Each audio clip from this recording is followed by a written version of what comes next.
Burgess and Bolton's weekly wrap-up.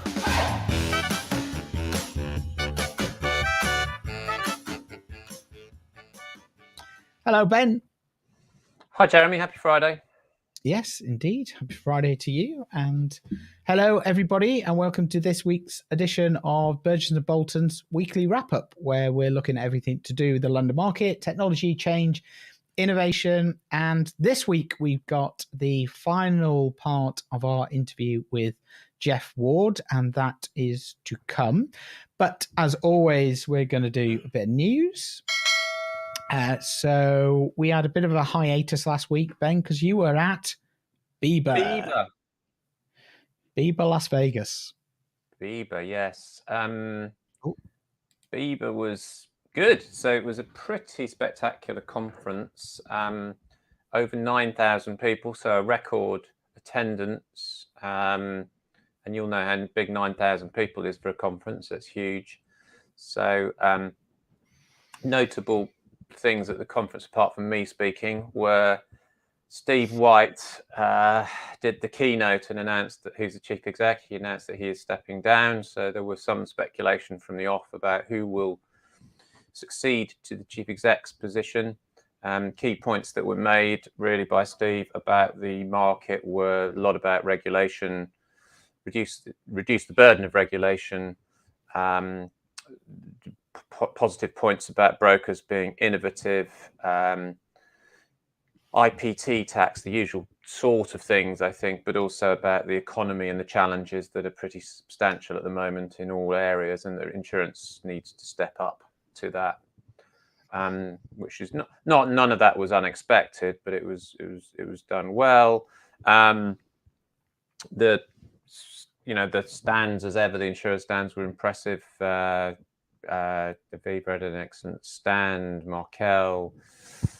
Who else was big and good? Travelers. Ardonna had rockets, I think, flying around the place. Anyway, there was lots of things going on, and stand-wise, pretty spectacular stands. Lots of networking. We did some interviewing and some sort of networking around this big survey that we do for BIBA. I spoke then on stage on the one of the what they call a seminar stage, but there's 400 people in the room, so it wasn't like normal seminars I was used to at university. A few more people. And we had Adam Winslow from Aviva, the UK CEO, on that stage. Neil Galjard, who's the CEO of Markel. Paul Dixon, who's Innovation Broking, is one of the guys on the board of BIBA, and Lee Cheeseborough, who's at Movo Brokers. So that we were talking about service. So it was quite a sensitive topic, but it was well managed and handled and facilitated by Paul. We had some really good questions and a poll from the audience. So I think it was testament to the fact you can have brokers and insurers talking about service in a constructive fashion. But no, it was done. I mean, it's very interesting that so many people go to it, and I asked a few people about what they get out of it, and they said it's not necessarily business, but it's presence, and it's showing you're there, and it's really important to do that. And I guess also, I mean, one of the things I found with all the conferences, not just ours or BIBA or whatever, it's, you get to meet your customers, your clients, your partners and different stakeholders, and you get to have time out of a formal, meeting environment to talk about what's working, what isn't working, how we can improve, and all the rest of it, which is important. I think that's right, and I think there are always some surprising things that you pick up out of those, which are not necessarily an immediate return on the investment, but they are things that you look back on and go, wow, just because of by chance I met that person at that stand on that day, I have now got a whole stream of new business or whatever, So I think it is that is really important. It sounds very obvious to say it, but the only thing I'd say about it is the thing is so huge that I know quite a lot of people there now because I've been in that market for a few years, but certainly don't know anybody by any means. So I'm sure I missed many thousands more opportunities than I gained, and lots of people I'd see I didn't see. Just because you can't get around the whole thing. It's so big. But that's the nature of it, and I think you kind of get follow-ups afterwards as well. So, but it's a really impressive thing, and I think AMIC, you're up there in a couple of weeks, aren't you? I am, yeah. At end the of end June, sorry. Yeah, so we've got TinTech, which I'll talk about in a minute, but on the 20th, and then 21st is the AMIC event, and I'm chairing a session on technology, so I'm looking forward to that. But yeah, all these kind of events, as at InsurTech Insights as well, they've all got slightly different flavors and different kind of threads to the conversation. So it's always interesting to pick up what people are thinking about and play them back into your own organization. I think there's a lot more. I mean, I think as you found, there's a lot more joining up now. There's technology plays. I was chatting to people about how they're applying chatbots and integrating CRM into the customer service experience. That was interesting. And they're not necessarily InsurTech businesses. They're just more mainstream type software businesses doing that with big players. There's a lot of interesting conversations about how the market is changing. So I do think you get a sense of all of that too at these big events. Yeah, very good. Excellent. All right, thanks for that, Ben. All right, let me, as mentioned, we've got TinTech coming up in a few weeks' time. As ever, it's going to be very, very busy, but should be good. One of the big themes is AI, for obvious reasons. Over the last 9 to 12 months, it really has taken on a life of its own. Or has it? Or has it? And I read this article. I think you spotted it as well. Came through on Slipcase, but on Wired magazine, which focused on how AI was redefining or is going to redefine the insurance sector. Pretty interesting article, quite thorough, quite in depth. Well worth 5 minutes to have a look at. It's got some really good quotes from pretty senior people in ops and IT, so that's why I was particularly interested. One of the there was a couple of things caught my eye. Firstly, this GoldenEye machine learning algorithm that Brit have used, that they used in the hurricane, that allowed them to pay claims quicker, which I think is great. And Brit's Sheil Sawney's here talking just a little bit about how they did it, and I think that's impressive. And it comes back to your service point, Ben, that these pieces of technology are now being used to solve business challenges or improve customer outcomes or whatever it is. So I think that's a real difference to kind of a mindset, I suppose, about how this technology can be used, rather than just scrabbling around going, oh, have we got a problem where we could use this tech to solve? Yeah. Interesting use of the GoldenEye for their algorithm. If you remember from the 1995 James Bond film, GoldenEye was a satellite weapon that was going to be used to destroy the global financial centre in London. I hope they check that out, Brett, as to what the interpretation of what that was before they used it. But kind of the opposite of what they're doing. It's the absolute opposite. And also, don't forget, literally 3 years later, they managed to cause a financial global meltdown anyway without any kind of satellite. So these things eventually come to fruition. But more importantly, I was looking at the pace of change, and in the article, I think they were saying that actually kind of a slow adoption and evolution is probably how this technology is going to apply, and that makes perfect sense. However, I might challenge that a little bit on two counts. Firstly, if you remember when, and I was kind of, I'm starting to think about this in moments in time, and if you remember when or before the smartphone came along in 1997, you can't really remember a time now before the smartphone, and that was a definite kind of tipping point in terms of technology and its impact and all the rest of it. And I just wonder whether now we're at a similar point in time where we'll look back and say actually 2023 was the point at which AI and automation and data kind of cut through, and we started to see it in our lives and in the insurance industry.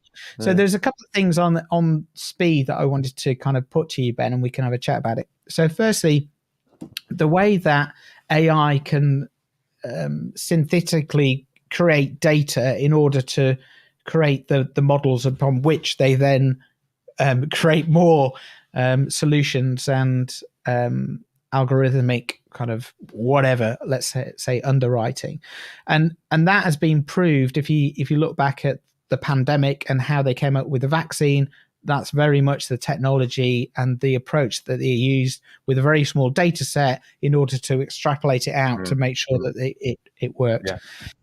So that's one thing. And also, if you remember going back to the smartphone, there was always a graph at conferences which had the adoption of technology, and it had TV over like 50 years, radio over 70 years, to reach a penetration point of, I think it was something like either 100,000 or 100 million. I can't remember what it was. And iPhones and other technologies just went zip straight up, and it's about 3 years or something.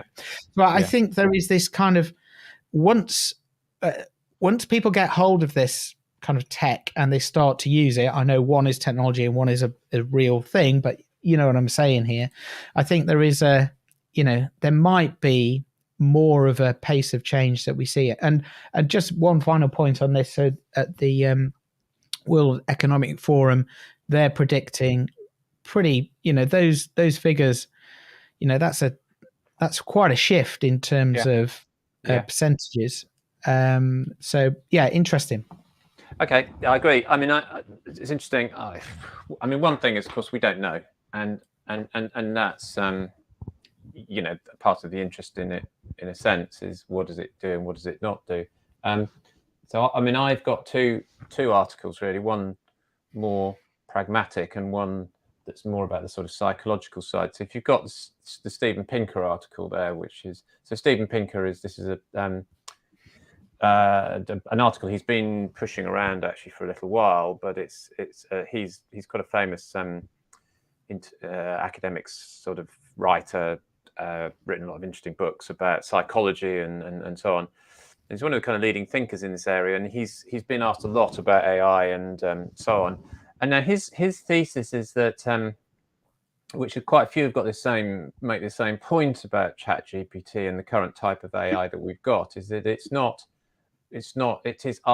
real intelligence. It's dumb, basically, because it is just patterns and patterns and patterns of numbers. And the problem that you get with that, of course, is that it can make bad mistakes, and therefore you need you need to be checking it, of course, and you need the data that goes in to be right. But that still doesn't help you with this. So it really is not akin to human thinking. And his example is this one, which is, if Mabel was alive at 9 a.m. and 5 p.m., was she still alive at noon? Well, every human being on the planet virtually over a certain age could answer that question without having to think about it, because it's got common sense in there.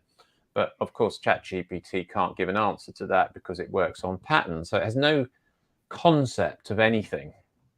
And while that's important, it goes to a really important thing that we've talked about a lot, which is the sweet spot between humans and technology, and that technology is essentially an enabler, not a replacer.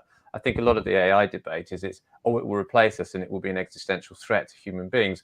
That's not just, there's kind of more extreme versions of that, but also in jobs terms, it's going to be a threat as well, and so on and so forth. So I don't know whether it goes fast or slow, but it doesn't, it doesn't grasp some basic simple facts of things. Now, I would argue that I think he's right, because I think that's the same thing you see with a lot of technology when you experience it, is the frustration is, well, why the hell am I having to do this massive digital journey to a question which, if I sat in front of someone, they could answer in an instant, if I told them the answer. So this is a theme that's been around for some time, but Pinker doesn't say that this is not useless or it's dangerous. He says that the areas of dangers you might expect are in, interpretation and how it's applied. And that's really the point at which we're at, is what is this technology going to be used for? And nobody knows that really at the moment, and there are various theories. So I think the stuff that gets thrown around as the threat or whatever is a distraction to what we are really talking about. So the second article I think is good in the FT, which is Martin Sandbu, who's talking about, similarly to Pinkett, that actually you've got to look at the mundane rather than what he calls the existential dread. And he makes some, I think, some really quite important points that if you look back in history, the things that we're saying about AI, that it might be a threat, are really things that could have been a threat before. They were a threat in the 17th century when any kind of information got out that was false news or whatever. So there have always been these triggers, if you like, for things that could be bad or good. So he says that AI is really, in essence, not really different from that. Someone in his article, he says, gets this right, and I do get this analogy, which he said we need to think about it more like the codes and standards that you apply to, say, electrical installations. So in other words, you need safety standards around this. It's going to happen. It's going to be used in different ways. You know, to your phone example, or we're going to have lights. We're going to have the 1,000,001 things that we use electricity for. We don't quite know what they're all going to be yet, but we're going to use it.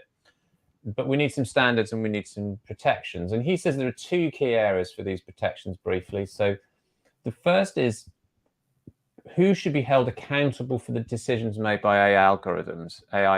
So in other words, in an insurance sense, this is really relevant, is that if an AI is used, then he says the regulators should basically say that AI should never be able to make a decision that a human wouldn't. So you rule that out, and you could be quite transparent about that. So that basically what you can't have companies saying, well, it was the AI, not us. That'll be the problem, right?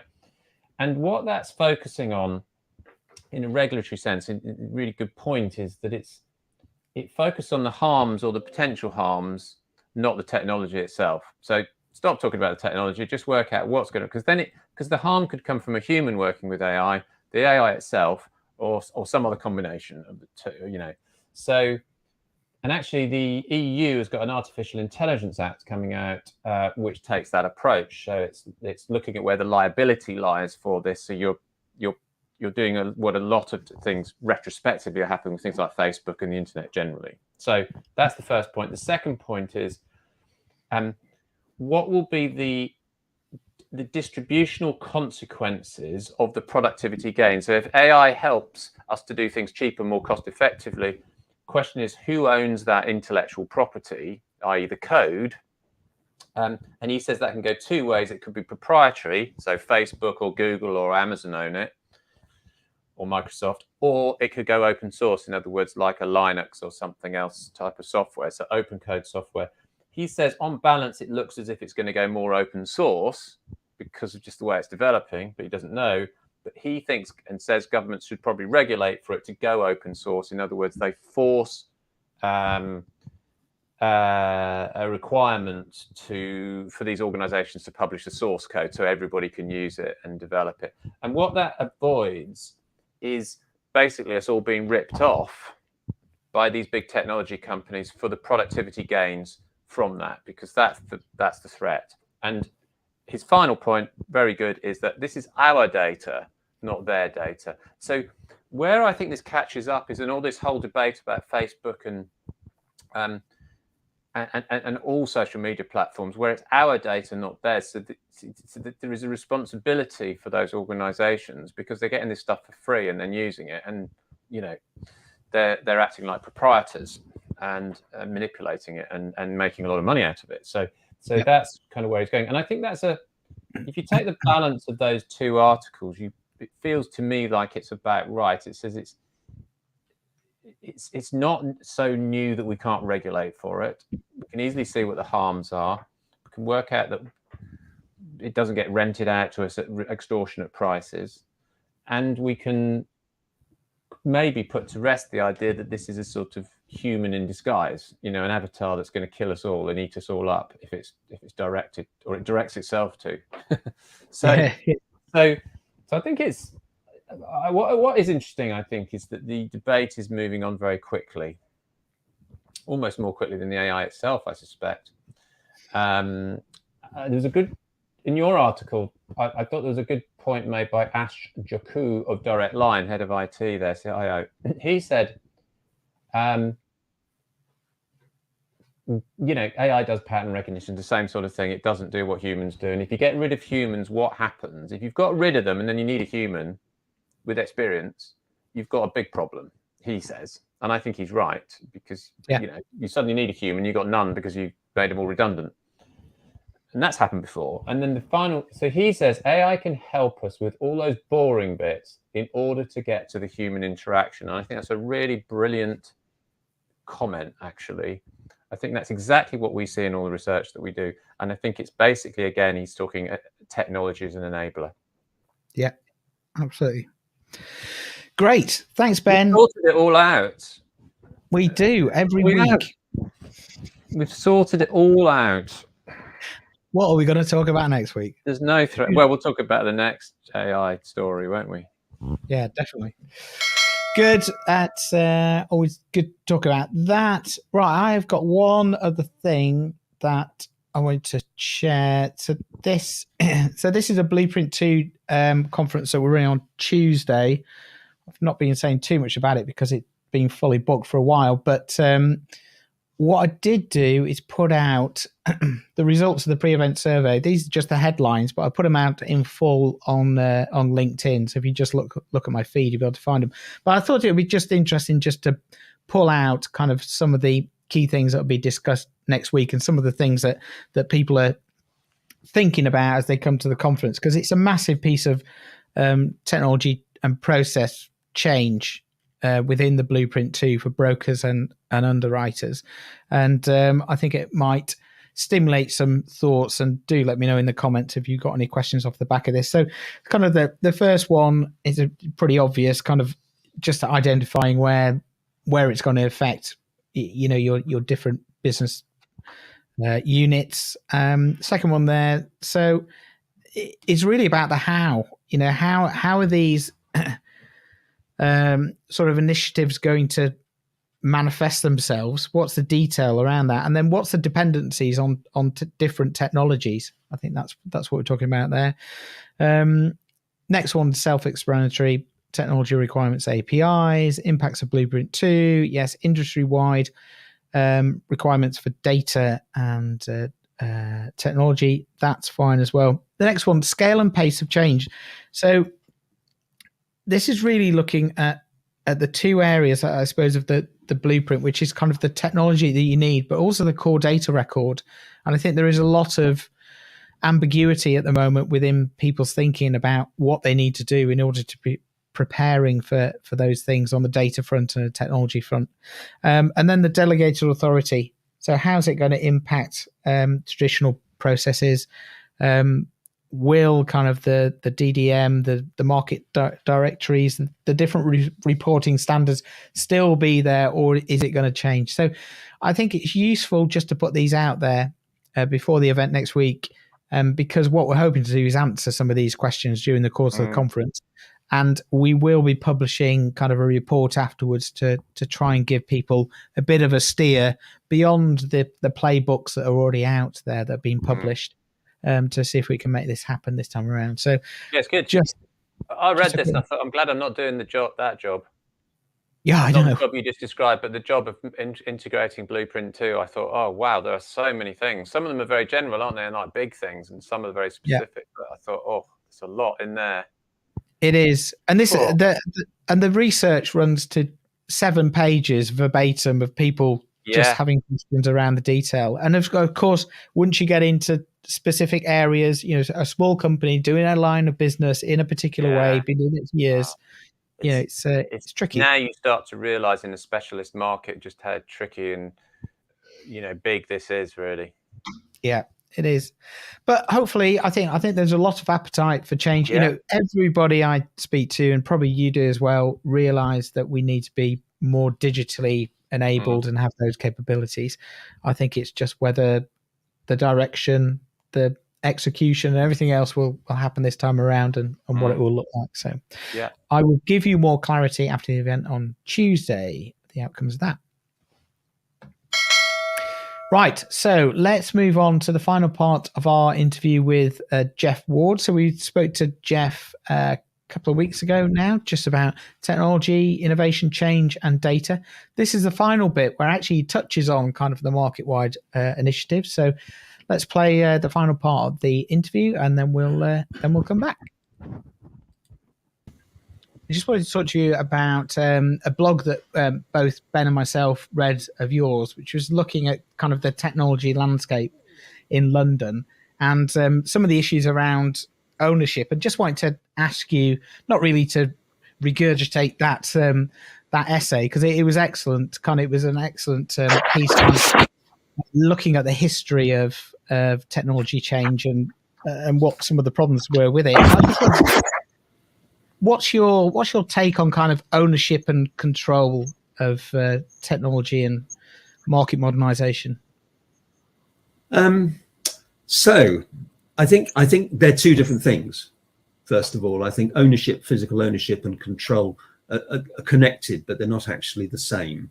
Sort of get onto that, I suppose, in a second. But I think it is manifestly clear, and it always has been, that some of the market's core infrastructure, central infrastructure, has to be under the common control, not necessarily ownership, but that's probably irrelevant, of the market. And I think market infrastructure, in the way that historically the Lloyd's building is a piece of market infrastructure, that is manifestly clear that it wouldn't necessarily be great if two more people tipped up and built another building somewhere else and another building somewhere else, and we have multiple exchanges, because there's a very limited amount of, ultimately there's actually quite a limited amount of business that we do. There's a limited number of players. It's not the same as the global banking industry, for example. So we have co-located infrastructure within London. We have, 400 or 500 firms trading around that co-located infrastructure. And so I think it's important that some of the things that we do are centrally owned and controlled. That's pretty vital. So the Bureau is a classic example of that. The Bureau is, to a large extent, it's non-functional. I don't mean that it doesn't do anything, because it clearly does an enormous amount, but it doesn't have a user interface where someone could tip up with another user interface and say mine's better. Yeah, it's not that piece of user functionality. It has to do a job. If it doesn't do that job, it doesn't work. If it does do the job, then it does the job. Yeah, there's not a big advantage to having competition within the Bureau. And anything that exchanges data, if you remember the Lloyd's exchange, which they now call TML, that's a piece of core infrastructure that everybody can exchange data on, and it works. There's no two ways about it. And the gateway that Lloyd's Future at Lloyd's is providing for the validation and ingestion of data, that's a piece of core infrastructure. So I think there's no debate whatsoever about these sorts of things. But then we get into functionality. And by functionality, I mean stuff that you engage with, stuff that does something. It may use some of the core infrastructure behind the scenes in order to do its job, but fundamentally it's something that a user is going to be presented with, or something, like an electronic trading platform or a claims service or whatever it is. And I'm not particularly convinced that there is an argument that says that they should be centrally owned and controlled. I think it's, as I was saying in my article, which I will avoid trying to regurgitate, but I think competition works better with this sort of thing. In the same way, for example, that the internet, the internet is the internet. It works in that way. There isn't an alternative internet with a slightly different flavor of whatever it is, HTTPS or whatever it's called, that runs the internet. There is one, and it works absolutely fine, but you can't engage with it unless you're an absolutely massive geek with some electronics kit. You can't engage with it without buying something from somebody else, and that's where the competition comes in. You've got umpteen places you can buy routers from PCs and screens and all the rest of it. That's you're engaging with technology and the software that uses the internet. And I think we perhaps ought to be looking more at that sort of split model, because when we have a single entity in a monopolistic position or a quasi-monopoly monopoly position, it leads, I think, to a number of negative outcomes. They are not necessarily able, well, they don't have to compete against anybody. So there is that lack of necessity to stay ahead of the game. And I think we all understand that competition is a good thing in certain places. It's probably a terrible thing in other places, but I think in this situation, competition is extremely useful. So in the case of electronic trading platforms, which is sort of my kind of speciality, I suppose, we've got the likes of Whitespace, we've got the Dialogue Exchange, we've got EBIX Europe, and a number of other players who probably would play more in the London insurance market if it wasn't for the fact that the vast majority of the volume is sat there within this sort of quasi-monopoly that's PPR. Now, I made it abundantly clear when I wrote my article that I think that the job that PPL has done over the last 7 years was absolutely stunning. I've had numerous arguments with people over the years about whether PPL is a good idea or not, and I think it was always a cracking idea, and anybody that says otherwise, I believe is wrong. There's no way that where we are now would ever have come about without a market body. Competition, I don't believe, could have got us there. Yeah, if you'd have put 3 trading platforms into the market 7 years ago and asked them to fight it out, I think it would have been probably a terrible mess. And anyway, there weren't 3 available at the time. So they fulfilled a role that was, in my view, absolutely essential. They got the safety net ready, completely unaware. They got the safety net ready for COVID. Yeah. Now, you can say that COVID actually caused the change in the market. Well, no, not quite. What COVID did is it made people reach for a safety net. Yeah, you can't order a safety net on Amazon whilst you're falling off the off the tightrope. You need to have it in advance. It needed to be there, and so that's the role that PPL undertook in those circumstances. And so, but now I think the landscape's different. There's far more competition, and so I'm only using PPL as an example because there are other examples in the market where we have central functionality that I question whether we should have it. Right? There's a lot of technology companies in the market who can provide super technology and can compete against others very well. The other problem with the sort of central market approach is that they are, by their sort of definition, democratic.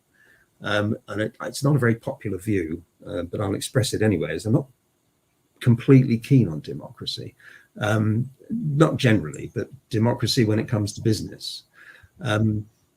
You don't tend to find democracy in enormously successful businesses. You tend to find a few extremely creative and driven people, who are pushing that way, come hell or high water. Now, if they get it wrong, and that's it, they've lost their house, But if they get it right, the incentive is they can make some money out of it. And that's the way the world sort of changes. I don't think Apple would have been Apple if Steve Jobs had put the whole decision-making process out to a committee of 20 people. It simply wouldn't have happened. I know these are terribly trite examples, but I think that the general principle is that democracy with enormous numbers of stakeholders marauding the market, it doesn't necessarily lend itself, it doesn't lead to necessarily the right thing happening. The sort of curse of committees, those sort of human averaging machines that can average 2 points of view at extremes into something in the middle that doesn't actually work. But, that's the risk of committees.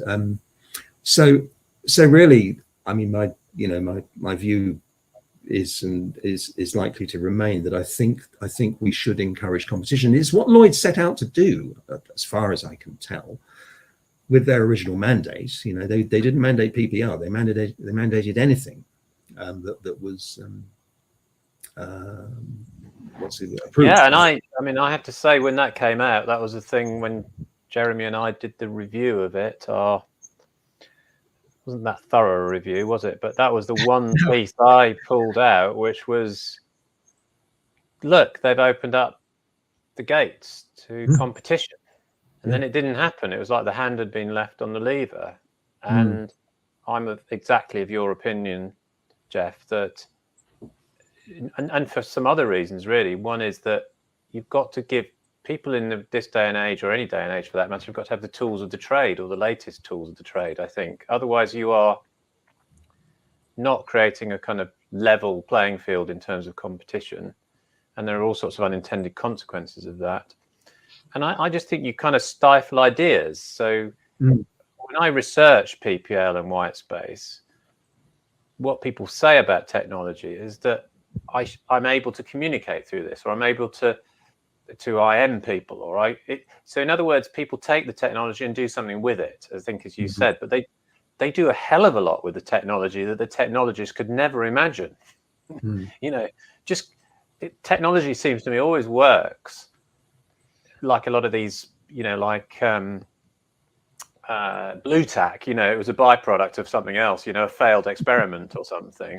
That it's always the byproduct. I think there's a whole section of a whole segment of analysis of technology, which is companies working out, once they put the thing out there, what is actually of benefit, you know, and then if you do that quickly, you can then adapt this to be really valuable. And I think that's the Apple Silicon Valley view, isn't it? Well, I think that absolutely is nail on the head, because in a lot of time, I mean, I've been doing this for building software for people for sort of 30 years.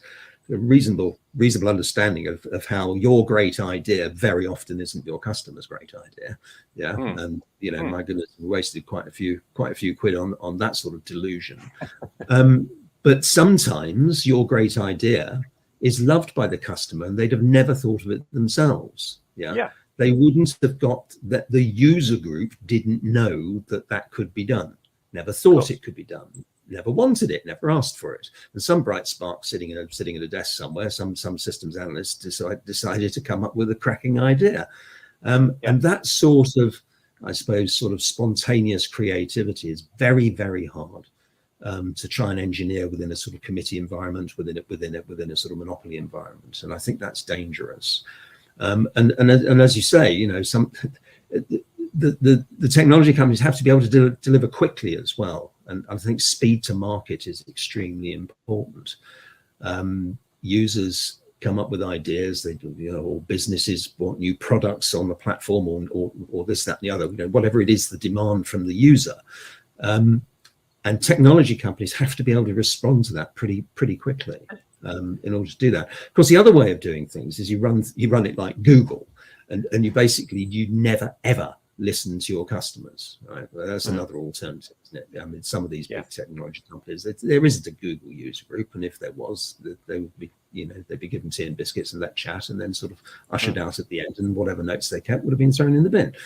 And we benefit from that, oddly enough, because we're not asking, we're being given stuff all the time.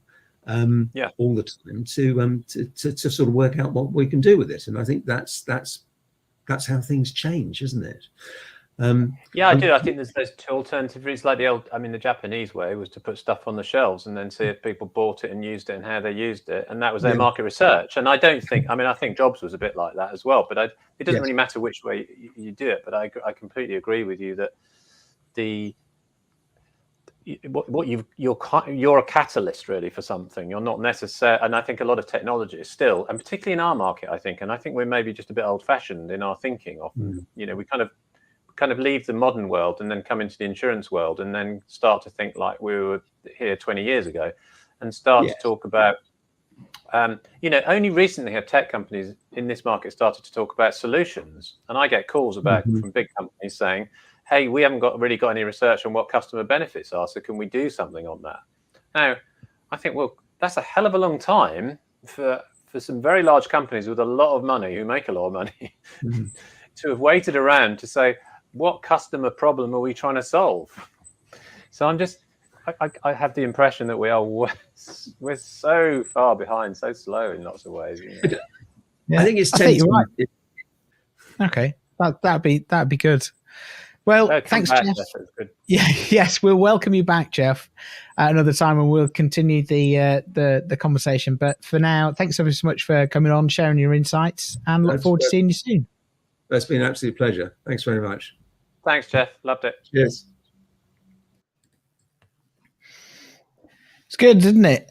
It's we always say this. It's always good to listen back to the talks. Yeah. It's, I mean, what I take from it, certainly second time around, is some of the points that we made there about putting things out there and trying them and experimenting. And when you do it market wide, you could get. I mean, I have to say, I think the pandemic was a thing that you get lucky with, because suddenly it became the only way of doing things. I mean, Jeff describes it as a safety net, yes, but it was not envisaged by anyone that at PPL there would be a pandemic, or anybody for that matter. But that was really the byproduct. Suddenly it was heavy, really useful, because that was all there was, and we had a bit of technology ready and waiting to help out. I don't think it necessarily changes the general tenor of my argument at the end that we've been very slow at this, and we need to decide. I think people like Bart Patrick at Genesis and others talk well about this, about what we've done wrong in the past and why we've gone for things that are too big and too grand, and why we should think more practically. And actually, that point now, I think, is being picked up much, much more, which is what's the benefit of this and what problem we're trying to solve. I think that is more prevalent in the industry. I suppose, with the exception of Blueprint too, which is a big market-wide thing. But of course, that's Jeff's important point, is that sometimes you need the kind of nationalized industry approach in a market like this, because it would never start if you had a bunch of 55 insurtech startups. So it all makes sense to me. I think that maybe there does need to be a machine or a sort of nationalized industry approach, I suppose, because that is his point about democracy. To do that, you have to get everybody on board, which ain't easy. And what it made me think about was, what it's really about is the transition from the nationalized public sector industry, if you like, into the private. And that's where we are now. And the backbone and the core data stuff is all there, supposedly. So what can you do off the back of that? It's like having the internet, isn't it? Basically, once you've got the internet set up, then all the competition can go crazy around it. Yeah, definitely. And I think what is interesting now, just coming back to the Blueprint, is that you have these kind of two narratives, whereas before there was only one. There was only the target operating model, or there was only Blueprint 1 or the Blueprint 2 as we've got it now. Now organizations are investing in technology, digital capabilities, change, and investing in their people to do that. So that point around getting buy-in, I think we're past that stage now. There aren't many organizations anymore that go, nah, this digital thing's not for us. Yes. So I think the challenge now is kind of bringing those two things together to see, as you say, if we can get those kind of that first step of digital and data in place, then I think the rest of it you can just leave to competition, because it'll just be all over it, won't they, to try and improve efficiencies, deliver more value to customers, whatever it is. Yeah, and I think the challenge still will be to get the tipping point has to happen when humans who are not technology people, I'm not saying technology people, not humans, but humans who are not technologists, use the thing. Because that creates a virtuous cycle. Your mobile phone example is exactly that. It's like mobile phone manufacturers go, oh my God, everybody's using the comms or the IM or the texts, and now they're using WhatsApp, and now so they adapt and refine their product to meet the shifting consumer needs. And I don't think we've quite got that right in the market yet. I can't see that particularly happening anywhere, and therefore you've got to move for me into this much more agile, flexible world where things can change more quickly. Again, going back to BIBA, it was interesting talking to people who said those technologists thought that the insurance industry was way behind in terms of the way it uses or even understands actually automation in the sense of call center automation and what it does. They said that most of these insurance execs we talk to just don't get it. They think it's a cost reduction exercise, but it isn't. It's about the value you get from your talent and your people. Yeah. Great. Well, thanks again for Jeff for taking part in our little mini interview there. We'll welcome Jeff back in a few months' time, I think, get his thoughts on how things are progressing and the digital technology changes that I'm sure we'll see over the next few months and years. So that'll be good. Right, let's wrap things up, Ben. Anything good this weekend? What's going on? No, terrible. I'm moving house in a few weeks, so I'm in a panic about it. I'm trying to change addresses at one level with all these companies through the wonderful world of digital bureaucracy, and I'm trying to pack the house up and throw things out. So it's almost all of it comes back to some kind of digital technology frustration, I have to say. Yeah. I'll tell you the other thing as well. When you do deal with other organizations outside of insurance, sometimes you go, actually, we're not that far behind. And you only have to try and contact your utility provider to realize that actually they really do not care about their customers. Well, very briefly, I rang my business bank this morning to change the address of the business, because actually we've moved offices. So that was one thing I needed to do anyway, but also because I was moving. So I called them and they said, yes, we can't do that over the phone though. We've got to send you a form, but don't worry, I can get the form for you now and send it in the post. Oh no, I can't do that. You'll have to go to our website to download it from this bit here, and then you can fill it out digitally and then put it in the post back to us. It's a crazy. I do not understand. I mean, I guess they'll say, oh, there's a potential fraud there if I change the address. But changing address does not mean the money can go to that address. No. Anyway, it's a longer it just exemplifies where we do not. You can talk about AI till you're blue in the face, but that will not. We've still got all this stuff that doesn't work, right? Yeah, indeed. Okay, what am I doing? I'll be getting ready for a conference on Tuesday this weekend, I think. Oh yeah, cool. That's what you do most weekends, isn't it? It is. Yeah. Right. You're recovering from a conference, or you're getting ready for one. Yeah, indeed. Right, thanks everyone for tuning in. We will see you next week and have a good weekend. Bye, everyone.